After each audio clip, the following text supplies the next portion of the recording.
இது குறித்தான கூடுதல் விவரங்களுடன் இணைகிறார் எமது செய்தியாளர் மணிகண்டன். வணக்கம் மணிகண்டன், இது குறித்தான விவரங்கள்.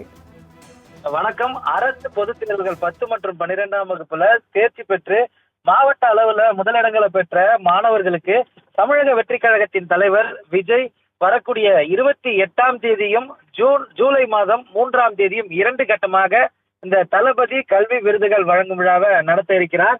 கடந்த ஆண்டை பொறுத்தவரையில விஜய் மக்கள் இயக்கம் சார்பில் இந்த விழா மேற்கொள்ளப்பட்டது. இந்த ஆண்டு அரசியல் கட்சியாக பரிணமித்து முதல் பொது நிகழ்ச்சியாக இந்த நிகழ்ச்சி பிரம்மாண்டமான அளவுல திட்டமிடப்பட்டிருக்கிறது. கடந்த முறை நீலாங்கரில் இருக்கக்கூடிய RK கன்வென்ஷன் ஹாலில் நடைபெற்ற போது பெரிய அளவுல மாணவர்கள் சிரமத்திற்குள்ளாகினர். 11 மணி நேரம் வரை காத்திருந்து அந்த பரிசுகளை பெற வேண்டிய நிலைமைக்கு இந்த நிகழ்ச்சியில இந்த ஆண்டு 2 கட்டமாக நீண்ட நேரம் காத்திருப்பதை தவிர்க்கும் வகையில மாவட்ட வாரியாக பிரிக்கப்பட்டிருக்கிறது. அதாவது தென் மாவட்டங்கள் கோயம்புத்தூர் தொடங்கி ராமநாதபுரம், சேலம், கரூர், கிருஷ்ணகிரி, மதுரை, சிவகங்கை, தென்காசி, தேனி, தூத்துக்குடி ஆகிய மாவட்டங்கள் வரக்கூடிய 28ஆம் தேதியும், வட மாவட்டங்களும் அதே போல டெல்டா மாவட்டங்களாக இருக்கக்கூடிய சென்னை, கடலூர், கள்ளக்குறிச்சி, காஞ்சிபுரம், திருவாரூர், திருச்சி, வேலூர், விழுப்புரம், திருவண்ணாமலை ஆகிய மாவட்டங்களை ஜூலை 3ஆம் தேதியும் என 2 கட்டமாக பிரித்து இந்த கல்வி விருதுகள் வழங்கும் விழா என்பது வழங்கப்பட இருக்கிறது. கடந்த ஆண்டை போலவே மாநில அளவுல முதலிடம் பெற்ற மாணவர்களுக்கு சிறப்பு பரிசுகளும் வழங்க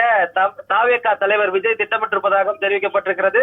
இந்த தாவேகாவின் பொதுச் செயலாளர் புஷ்டி ஆனந்த் இந்த அதிகாரப்பூர்வ அறிவிப்பை அவர் எக்ஸ் தளத்தின் மூலமாக வெளியிட்டிருக்கிறார். வரக்கூடிய 28ஆம் தேதியும் ஜூலை 3ஆம் தேதியும் தாவேகா சார்பில் தளபதி கல்வி விருதுகள் வழங்கும் விழா வெகு விமர்சையாக பிரம்மாண்டமாக திருவான்மையூரில் இருக்கக்கூடிய ராமச்சந்திரா கன்வென்ஷன் ஹாலில் நடைபெற இருக்கிறது.